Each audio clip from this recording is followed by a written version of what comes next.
Everyone, आज फिर एक नए वीडियो के साथ। अब ये है कि अब हम लगभग कुछ सेंटेंस हम लोगों ने सीख लिए हैं, कुछ थोड़े बहुत स्ट्रक्चर सीख लिए हैं, कुछ वर्ड को जोड़ना, सेंटेंस को जोड़ना सीख लिया है, कहाँ कौन सी चीज़ रखी है वहाँ सीख लिया है। इतना तो हम घर में अब एटलीस्ट बोलने ही लगे होंगे, है ना। लेकिन अब यह है कि जब हम थोड़ा सा कुछ बोलते हैं फिर हम स्ट्रक हो जाते हैं, क्योंकि हमारे पास वोकेबलरी नहीं होती है ना।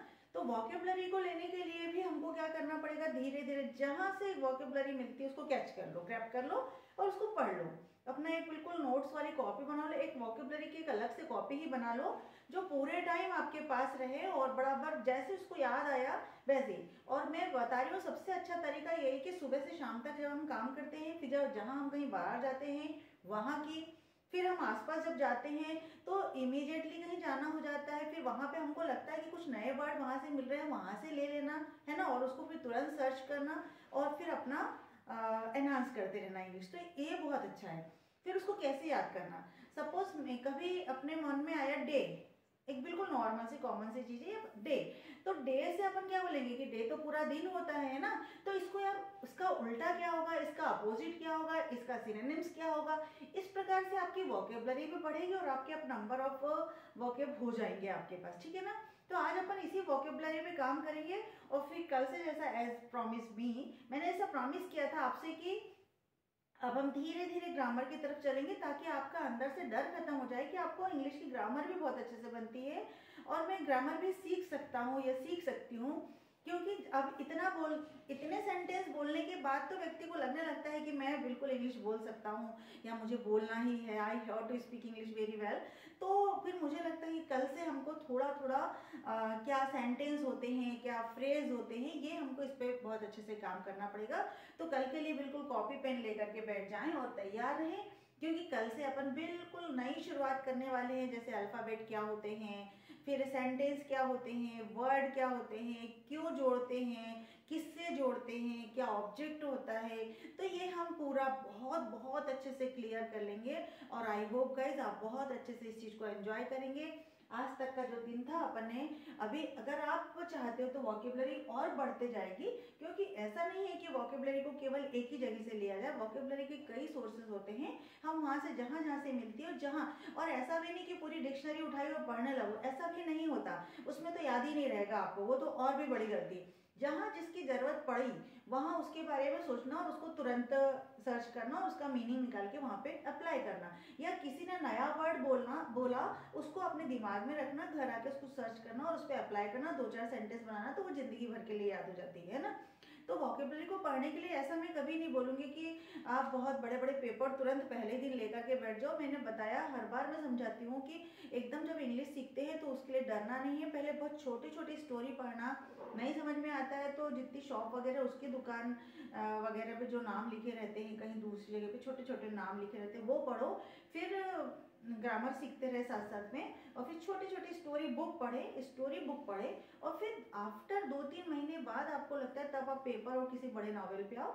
अदरवाइज एकदम से जंप करोगे तो वहां से लगेगा पता नहीं सिर के ऊपर से जा रहे हैं, क्या स्ट्रक्चर है, क्या कंजंक्शन है, क्या नरेशन है, क्या है, क्योंकि ये सब उसमें आएंगे है ना, कि किसने नरेट की है, किसने क्या कहा है, किसके द्वारा कहा गया है। तो इतने जल्दी तो कुछ नहीं होगा ना। तो इसलिए पहले डरे नहीं, पहले अपने आप को तैयार कर ले कि I can speak English and I can learn English, then only you will success. Okay, तो without wasting our time we have to new vocabulary session. तो वोकेबलरी सेशन में मैंने जैसा बताया वैसे ही पढ़ेंगे कि हम थोड़ा अपोजिट पढ़ेंगे साथ साथ में, एंटेनिम्स पढ़ेंगे साथ साथ में। तो उसको आपको बहुत है, जैसे एंटेनिम्स क्या होते हैं, जैसे अपोजिट बोलते हैं जिसको, अपोजिट वर्ड से अपन क्या करेंगे, एंटेनिम्स। ओके, तो इससे हमको बहुत जल्दी याद आ जाता है कि ये इसके साथ चलता है, वो उसके साथ चलता है ना। सबसे पहले डे से शुरू करते हैं। डे मीन्स होता है दिन, जो अभी दिन भर का चल रहा है ना, जो दिन, उसको हम दिन कहते हैं। लेकिन अब इसका विपरीत भी तो होना चाहिए ना, अपोजिट भी तो होना चाहिए। तो डे का नाइट मीन्स रात, है ना। अगर आप चाहो तो मैं इसको दिन लिख सकती हूँ, दिन, और ये हो गया आपका रात, ठीक है ना। चलो आगे बढ़िए। विंटर एक सीजन है जो अभी अभी बिल्कुल अब खत्म होने को आ रहा है ना, मार्च शुरू हो, फरवरी का लास्ट है, इट मीन्स अब मार्च शुरू होने वाला है। तो विंटर के बाद में क्या आएगा, समर आएगा, है ना। तो विंटर यानी होता है ठंडी और समर यानी होता है गर्मी, ठीक है ना। अब स्वेटर पहनना बंद, अब अपने को फैन ऑन करना, स्विच ऑन करना पड़ता है ना, चलिए मोर, मोर यानी अधिक और लेस यानी कम। मोर और लेस बोलते हैं ना, कहीं ना कहीं कम कम या अधिक हो ही जाता है थोड़ा बहुत ये। हाँ, फिर इसको कैसे यूज करना, सेंटेंस में यूज करना। मोर और लेस कम या ज्यादा तो चलता है, थोड़ा बहुत तो प्रोग्राम में चलता है ना। आई कम इन डे, मैं डे में आ गई। शी केम एट नाइट, वो रात में आई। ऐसे छोटे छोटे सेंटेंस बनाना, बहुत बड़े बड़े सेंटेंस नहीं बनाना, ठीक है ना। चलिए लेस यानी कम, ठीक है। फिर बिफोर, बिफोर मीन्स पहले। जैसे क्या होता है, बिफोर एक वो भी होता है कि मैं आपके सामने हूँ, बिफोर मी, मैं आपके सामने भी हूँ। और बिफोर मीन्स पहले भी होता है, आफ्टर मीन्स बाद में। जैसे before I was not able to speak English but after sometimes I will definitely speak English, ठीक है, इस प्रकार से। तो ये दो दो अर्थों में इसको बोला जाता है। बिफोर यानी होता है पहले और आफ्टर यानी होता है बाद में, ठीक है। चलो आगे बढ़ जाएंगे। गुड यानी होता है अच्छा और बैड यानी होता है बुरा। हालांकि बैड तो कोई होता नहीं बुरा, बट फिर भी अपने को देखना है ना, अपोजिट देखना है। बैड मीन्स बुरा। वुमेन, वुमेन यानी होता है महिला और मैन यानी होता है पुरुष। लेकिन यहाँ पे ध्यान में रखना है कि ये केवल एक पुरुष की बात कर रहे हैं अपन, है ना। ये हम बाद में पढ़ाएंगे भी, प्लूरल क्या होता है और सिंगुलर क्या होता है, ये सब मैं बाद में पढ़ाऊंगी। लेकिन अभी ये एक महिला और एक पुरुष की बात हो रही है। लॉस, लॉस यानी होता है जैसे कि कोई नुकसान हो जाना, है ना, कोई नुकसान होना। प्रॉफिट यानी होता है फायदा। मैं बिल्कुल वही वही चीजें लेके आई हूँ जो बिल्कुल डेली यूज में आपको यूज करना है। सॉलिड, सॉलिड मतलब बहुत ज्यादा, सॉलिड मतलब ठोस आइटम होता है। जैसे सॉल्ट क्या होता है, सॉलिड होता है। जो हमारा ऑयल होता है, मिल्क होता है, वो क्या होता है, लिक्विड होता है। तो जो तरल चीजें होती है ना, जिसको मतलब एक प्रकार साइंस के नजरिए में देखें कि जो बिल्कुल जो प्लेस नहीं घेरता है, ज्यादा ऑक्यूपाइड तो करता है लेकिन उतना नहीं जाता। जैसे सॉलिड बहुत ज्यादा सॉलिड होता है, उसके पार्टिकल्स बहुत कम होते हैं, तो वो होता है। तो सॉलिड मीन्स यहाँ पे लिख लो ठोस, और लिक्विड मीन्स लिख लो द्रव, ठीक है ना। यानी जो मिल्क है आपका क्या है, वो द्रव है, और जो सॉल्ट है वो है क्या आपका सॉलिड है। टुमारो, टुमारो मतलब आने वाला कल। इसमें व्यक्ति बहुत ज्यादा गलती करते हैं, आने वाला कल, ठीक है। कल, कल में हम बहुत ज्यादा हिंदी में अपन चलता ना, मैं कल करूंगी, इसको ऐसे ध्यान रखना, मैं कल करूंगी, मैंने कल किया था। तो कल वाला जो किया था वो क्या हो गया, यस्टरडे, और जो करूंगी वो क्या हो जाएगा, टुमारो, है ना। ठीक है, चलो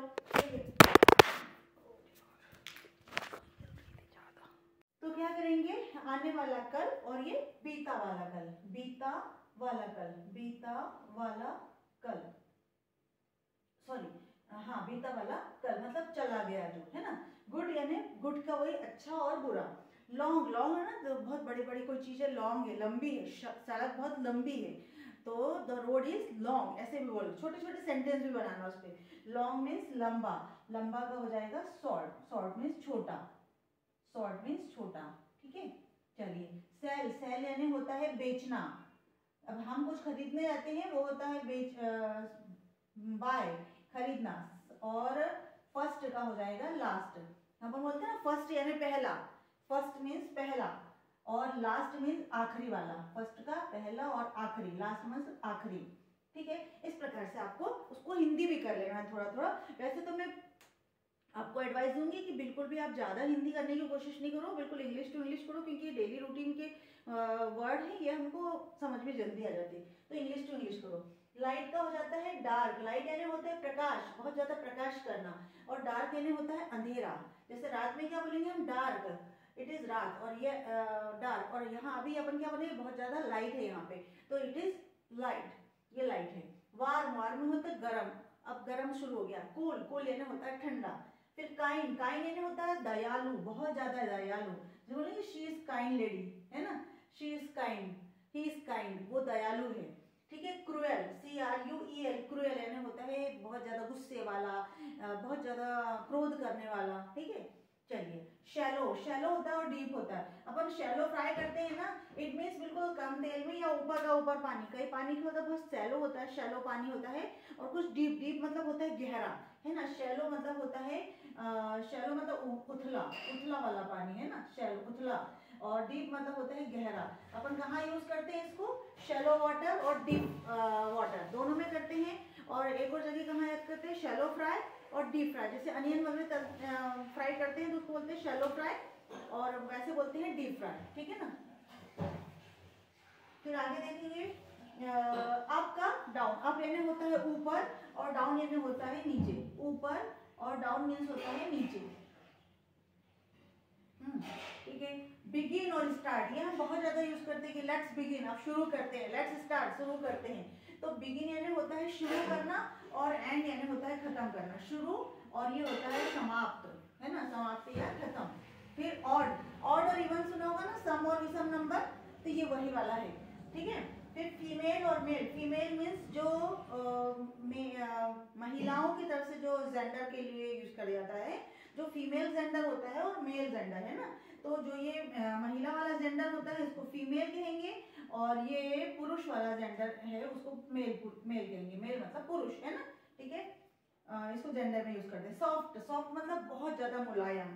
सॉफ्ट मतलब होता है बहुत ज्यादा मुलायम, और हार्ड मतलब होता है थोड़ा सा कठिन, बहुत ज्यादा हार्ड, है ना। फिर कम मीन्स आना, गो मीन्स जाना। पास इन्हें अब जैसे रिजल्ट आएगा तो बोलेंगे वो पास हो गई। ठीक है। और वो फेल हो गई तो डायरेक्ट अपन फेल हो गई नहीं बोलना, वो थोड़ा सा कुछ कम आ गया उसके मार्क्स, ऐसे थोड़ा सा बोलना। फेल है तो है, वो अपोजिट है तो है। ठीक है। डिफिकल्ट यानी होता है बहुत कठिन। ये मैथ्स तो जो था वो बहुत ज्यादा डिफिकल्ट था। और इजी मतलब ये मैथ्स तो बहुत ही ज्यादा इजी है।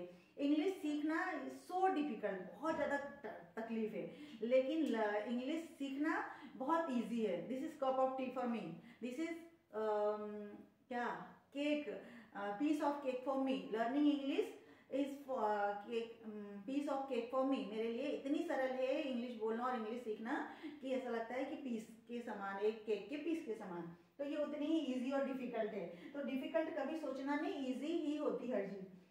वेस्ट एक डायरेक्शन होता है ना, ईस्ट वेस्ट नॉर्थ और साउथ। तो ईस्ट का हो जाएगा वेस्ट और नॉर्थ का हो जाएगा साउथ, है ना। तो जैसे अपने सिर के ऊपर से बोलते हैं कि नॉर्थ और फिर नीचे साउथ। ठीक है। अपने आप को मैप की जगह पे रह करके देखना तो आराम से जल्दी समझ में आ जाता है। चलें आगे बढ़ेंगे। लाइट का हैवी, देखो ये वाला जो लाइट था इसका मतलब था डार्क, यानी अपोजिट था डार्क, मतलब लाइट ने बहुत ज्यादा उजेला था और उसको डार्क कर देते। लेकिन ये वाला जो लाइट है, इसलिए मैंने इसको बाजू में लिखा है, ये वाला लाइट का मतलब होता है हल्का होता है ना। ये तो बहुत लाइट वेट है, इसका बहुत वजन बहुत हल्का है, और ये हैवी वेट है मतलब थोड़ा भारी है। तो ये लाइट और ये हैवी, यहाँ पे दोनों में थोड़ा सा कंफ्यूज नहीं होना। अगर दोनों है तो दोनों लिखेंगे, नहीं तो कुछ भी चल जाएगा। ठीक है। आउट होता है ना बाहर वाला पोर्शन, आउटसाइड बोलते हैं ना कभी आउटसाइड। ही इज आउटसाइड, वो बाहर की तरफ है। इनसाइड, वो ही इज इनसाइड। इन यानी अंदर, इन यानी होता है अंदर, और आउट यानी होता है बाहर। ठीक है। क्राई यानी होता है रोना, और लाफ यानी होता है हंसना। तो छोटी वोकैबुलरी पर यूजफुल है। टेक यानी लेना, ये लो। फिर गिव मी, मुझे दो। ठीक है। गिव यानी देना, ये टेक मीन्स लेना और गिव मीन्स देना। मिडनाइट, NIGHT नाइट, मिडनाइट मतलब आधी रात। तो आधे दिन को क्या बोलेंगे? नून। देखो यहाँ पे लिखा हुआ है नून, आधी रात और आधा दिन है दोपहर, नून यानी दोपहर। Midnight means अर्धरात्रि। फाउंड यानी कोई चीज मिली, और लॉस्ट यानी खोया। फाउंड मीन्स मिलना और लॉस्ट मतलब खोया। ठीक है। हाई मतलब ऊंचा, बहुत ज्यादा ऊंचा, और लो मीन्स थोड़ा सा नीचे। ठीक है। पोलाइट मतलब जैसे बोलते ना स्पीक पोलाइटली, बोलते हैं कि नहीं, बहुत नम्र। हाँ, इसको मैं इसमें लिख दे, नम्र, बहुत नम्र। और रूड मतलब होता है जैसे कि थोड़ा सा रूड बिहेवियर रहता है ना, किसी का जोर से बोल देना, कटु बोल देना, या सीधे बोल देना। जैसे क्या बोलते हैं, आउट स्पोकन टाइप के जो पर्सन होते हैं ना, बिल्कुल हाजिर जवाब बोलते हैं, वो तुरंत के तुरंत बोल देते हैं। रूड यानी कि वो सोचते नहीं आगे पीछे क्या है, कि ठीक है बोल दिया तो ये रूड होते हैं, नम्र का रूड। फिर वाइट यानी होता है सफेद, तो सफेद का अपोजिट क्या हो जाएगा? ब्लैक। ओके। तो बिल्कुल ऐसे ही याद करना है आपको, अपोजिट करते करते। अभी सिनोनिम्स भी लेकर के आ जाएंगे कभी एक बार। हैप्पी यानी होता है खुश होना, बहुत ज्यादा खुश होना। अनहैप्पी और सैड, तो उसका विपरीत क्या हो जाएगा? अनहैप्पी और सैड हो जाएगा। ऑफन यानी अक्सर। शी ऑफन कम्स हियर, ये वो अक्सर यहाँ आती है। शी ऑफन कम्स, वो अक्सर यहाँ आती है। शी सेल्डम कम हियर, वो शायद ही कभी आती है। इट मीन्स कि ऑफन यानी अक्सर और सेल्डम यानी कभी ही, यानी अक्सर और ये कभी ही मतलब इसके विपरीत हो गया, नेगेटिव, है ना। शायद ही कभी आती है, अक्सर यहाँ आती है और शायद ही कभी आती है। मैं थोड़ा सा अलग ही समझ में आ रहा है। एवरीबडी, सब कोई। एवरीबडी गॉट इट, सबको समझ में आया, ठीक है। नोबडी, कोई को समझ में नहीं आया, है ना, ये भी हो सकता है। तो एवरीबडी और नोबडी दोनों का विपरीत देख लेंगे, अपोजिट देख लेंगे। और होप, होप यानी मतलब बहुत इच्छा, एक होप रखते हैं ना सब लोग की जब इंग्लिश सीखते हैं कि नहीं नहीं मैं तो इंग्लिश सीख ही लेता हूँ और बहुत जल्दी सीख लूंगा, 3 महीने के अंदर सीख लूंगा, तो ये होप होती है। और एक होता है डिस्पेयर है, क्या करना है, रहने दो, कुछ नहीं होता इससे, तो ये क्या एक डिस्पेयर हो जाता है कि निराशावादी बात होती है। इसलिए हमेशा क्या हो जाए, एंथुसियास्टिक होना चाहिए, जील होना चाहिए अंदर, एक होप होना चाहिए। तो हमेशा कोई भी काम करते हैं बहुत होप के साथ करो, बहुत पॉजिटिवली करो, तो बहुत जल्दी उसका असर मरता है। And you can do it, क्योंकि आप जब लग गए हो ना शुरुआत करने के लिए, तो तुम कर ही सकते हो, रुकना नहीं है बस अपने को, ठीक है। डोंट स्टे हियर, बिल्कुल कछुए की चाल से सही, टॉर्टोइस की चाल से ही सही, बट हमें तो चलना चाहिए, ठीक है। एक दिन तो कछुआ पहुंच ही जाता है, तो हम भी पहुंच ही जाएंगे। चलिए आगे बढ़ेंगे। नॉइजी, नॉइजी तो आज के समय नाउअडेज तो बहुत ही ज्यादा चलता है कि बाप रे नॉइजी प्लेस देयर। जैसे अपन कहीं रेलवे स्टेशन गए हैं या बस स्टैंड गए हैं, किसी को छोड़ने गए या कहीं, तो घर आके लगता है बाप रे what a noisy place there. वहाँ पे कैसा नॉइजी प्लेस था, मतलब कितना शोर वाला प्लेस था। ऑब्वियसली यहाँ मार्केट होता है, रेलवे स्टेशन होता है, बहुत सारी गाड़ियों की आवाज आती है, हॉकर्स की आवाज आती है, तो ये हो जाता है बहुत नॉइजी प्लेस। तो नॉइजी का क्या हो जाएगा, साइलेंट प्लेस। घर में आएगा, oh my god what peace, है ना, साइलेंट प्लेस या पीस प्लेस, है ना, तो उसको बोलेंगे साइलेंट, ठीक है। नॉइजी मतलब शोर भरा, शोर भरा या शोर, और साइलेंट मतलब चुप या शांत, चुप या शांत, है ना, ठीक है। इस प्रकार वीक, वीक है ना बहुत ज्यादा कमजोर होते हैं जो लोग, कोई चीज भी हो सकती है, नॉन लिविंग भी हो सकती है, लिविंग भी हो सकती है। और उसका विपरीत ले लेंगे तो स्ट्रॉन्ग, स्ट्रॉन्ग यानी होता है ताकतवर। ऐसा नहीं ताकतवर की फिजिकली, मेंटली भी स्ट्रॉन्ग होते हैं कई लोग, तो मेंटली स्ट्रॉन्ग भी, मेंटली वीक भी ऐसा हो सकता है। अटैक, अटैक है ना जैसे किसी पे धावा बोल देना, है ना, अटैक। और फिर प्रोटेक्ट, प्रोटेक्ट मतलब रक्षा करना, इसको अटैक को आप धावा भी बोल सकते हैं, धावा, धावा करना या उस पर किसी पे हिट करना। और प्रोटेक्ट यानी मतलब कि रक्षा करना, ये भी हो सकता है, रक्षा करना, प्रोटेक्ट यानी रक्षा भी हो सकता है, ठीक है। ओल्ड, ओल्ड मीन्स होता है पुराना हो सकता है, न्यू हो सकता है, लेकिन एज के मामले में भी ओल्ड हम लेते हैं। तो यहाँ पे अपन ने ओल्ड अगर न्यू लिखा है मतलब यहाँ नया का पुराने से संबंध है, ठीक है। टेक ऑफ, टेक ऑफ करता है ना, जो प्लेन क्या करता है, टेक ऑफ और लैंड करता है ना, तो टेक ऑफ और लैंडिंग। तो ऑफ यानी क्या होता है कि छोड़ता है ना कहीं से। ऑफ का मतलब ही होता है कि किसी सतह से, सपोज ये यहाँ पे सरफेस है और यहाँ से किसी चीज को हटाया गया, ऑफ, ऑफ, ऑफ, तो यानी यहाँ से उड़ा, तो ये हुआ उसने टेक ऑफ किया।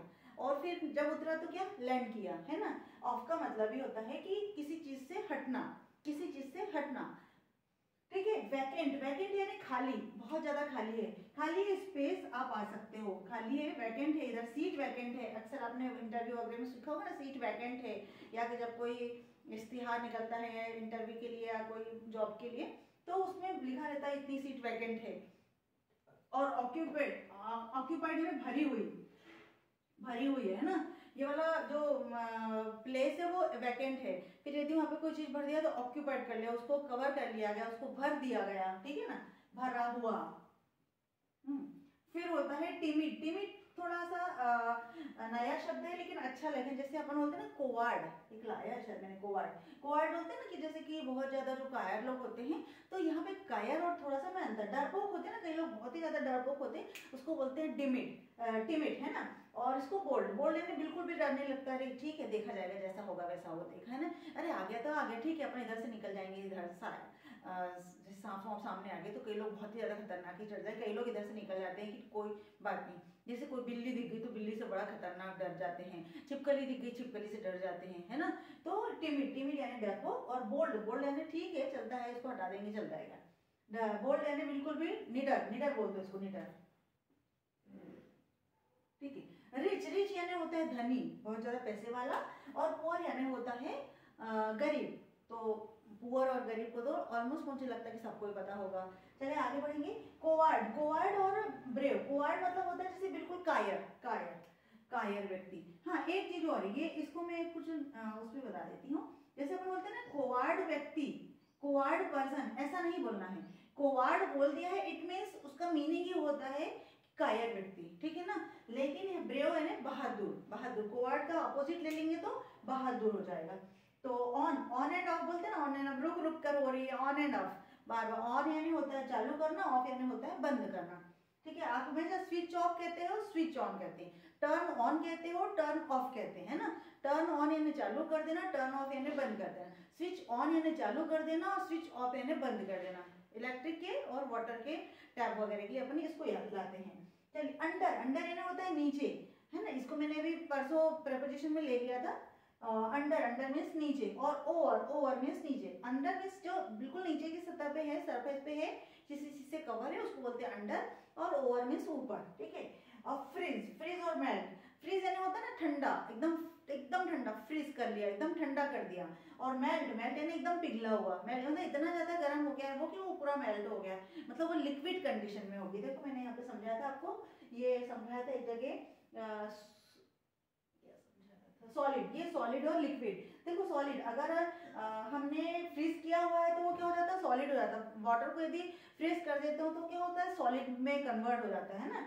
और मेल्ट हो गया इट मीन्स वो लिक्विड में कन्वर्ट हो जाता है ना। लिक्विड मतलब द्रव, तरल पदार्थ। और मेल्ट यानी भी होता है बिल्कुल जो पिघल गया है। जैसे कई बार क्या होता है ना, आइसक्रीम मेल्ट हो जाती है, आइसक्रीम के लिए हम ज्यादा यूज करते हैं उसको, वैसे तो साइंस में बहुत बार यूज करते हैं पर हम डेली यूज पे भी चल रहे हैं। तो आइसक्रीम क्या हो जाती है, जरा सी भी देर में पिघल जाती है, बोलते हैं ना जल्दी से खा लो अदरवाइज मेल्ट, ये मेल्ट हो जाएगी। तो वाइड और ब्रॉड, वाइड और ब्रॉड थोड़ा सा चौड़ा सा पोर्शन होता है, या रोड बहुत चौड़ी होती है तो बोलते हैं वाइड, या फिर ब्रॉड रोड, यानी इट मीन्स बहुत ज्यादा चौड़ी। और यदि नैरो, उसका अपोजिट क्या हो जाएगा, नैरो। नैरो मीन्स होता है कम, बिल्कुल कम, सकरा, सकरा, इसको सकरा भी कह सकते हो आप, सकरा। और चौड़ा, चौड़ा, है ना। अब कभी कभी इसको ब्राइड और नैरो को यहाँ पे भी बोल देते हैं, तो वहां पे कंफ्यूज मत होना कि चौड़ा नैरो है तो सकड़ा होता है। कई बार क्या होता है किसी के थॉट बहुत अच्छे हैं तो बोलते हैं ना कि ब्रॉड माइंडेड, ज्यादातर सुना होगा ब्रॉड माइंडेड। वो कैसा है, ब्रॉड माइंडेड है मतलब बहुत खुले विचारों वाला है। और वहाँ पे नैरो माइंडेड, नैरो माइंडेड मतलब बहुत बस संकुचित विचारधारा की, नहीं यहाँ मत जाओ, वहां मत जाओ, ऐसा ही है, वो तो वैसा ही है, या फिर इतना ऐसा नहीं करना चाहिए। कई बार इस प्रकार की बातें आती है तो वो उसको नैरो माइंडेड। और जो ब्रॉड माइंडेड चलता है, लिव इट यार, हर चीज को छोड़ दो, तो ये उसको बोलते हैं ब्रॉड माइंडेड, मतलब थोड़ा सा खुले विचारों वाला, संकीर्ण नहीं विचारधारा है इसकी वो। अब ये तो आपके पढ़ाने वोकेबुलरी याद करने का तरीका हो गया है ना। लेकिन इसके साथ भी कई और वोकेब हैं जो आप ले सकते हो और अपनी इंग्लिश को एनहांस कर सकते हैं ना। अब लेकिन केवल यहीं पर रुकना नहीं है, कई बार अपने को छोटे छोटे फ्रेज भी पढ़ना है, मैंने उस दिन प्रोवर्ब्स बताए थे, और फिर अपने को ईडियम पे भी काम करना है। तो कभी कभी बीच में क्या करना है, ज्यादा इंग्लिश अपन नहीं बोल पा रहे हैं तो थोड़े थोड़े प्रोवर्ब या फ्रेज यूज करने से लगता है कि एक अच्छी इंग्लिश हम बोल रहे हैं, है ना। तो मैं 3 फ्रेज और लेके आई हूँ यहाँ पे, हर दिन के समान 1-2 दिन में मैं ले आती हूँ। चलिए, तो टेक योर ओन टाइम, ऐसे बोलते हैं ना कि ठीक है अब बहुत टाइम हो गया, टेक योर ओन टाइम, अब तुम अपना टाइम लो यार, पढ़ाई करो या जो भी करो, है ना। तो टेक योर ओन टाइम, इस काम को करने के लिए तुम अपना काम समय लो। टेक योर अपना, इन्हें अपना समय लो। जैसे क्या होता है कभी कभी बहुत अननेसेसरी टॉकिंग हो जाती है, चैटिंग हो जाती है, और बोलता है no no take your own time, अब तुम्हारा समय लो, अब तुम अपना काम करो, ठीक है ना। तो वहां पे अपन टेक योर ओन टाइम, ये बहुत अच्छा फ्रेज है, इसको यूज कर सकते हैं। फिर नेचर कॉल्स, ये इसमें अक्सर ये मतलब क्या बोलना चाहिए कि हर किसी को थोड़ा सा हेजिटेशन होता है कि मैम हम कैसे बोले, या कहीं हम जैसे हम कोई क्लास में बैठे हुए वहां पे बोलना है कि मैम हमें थोड़ा सा वॉशरूम तक जाना है, तो वहां पे थोड़ा सा बच्चों को, स्टूडेंट्स को भी लगता है, थोड़ा ऑड भी फील होता है। तो फिर वहां पे बोलते हैं मैम नेचर कॉल, तो फिर वो फटाक से नो यस, ठीक है ना। तो सामने वाला खुद ही समझ जाएगा कि वो वॉशरूम जाना चाहता है।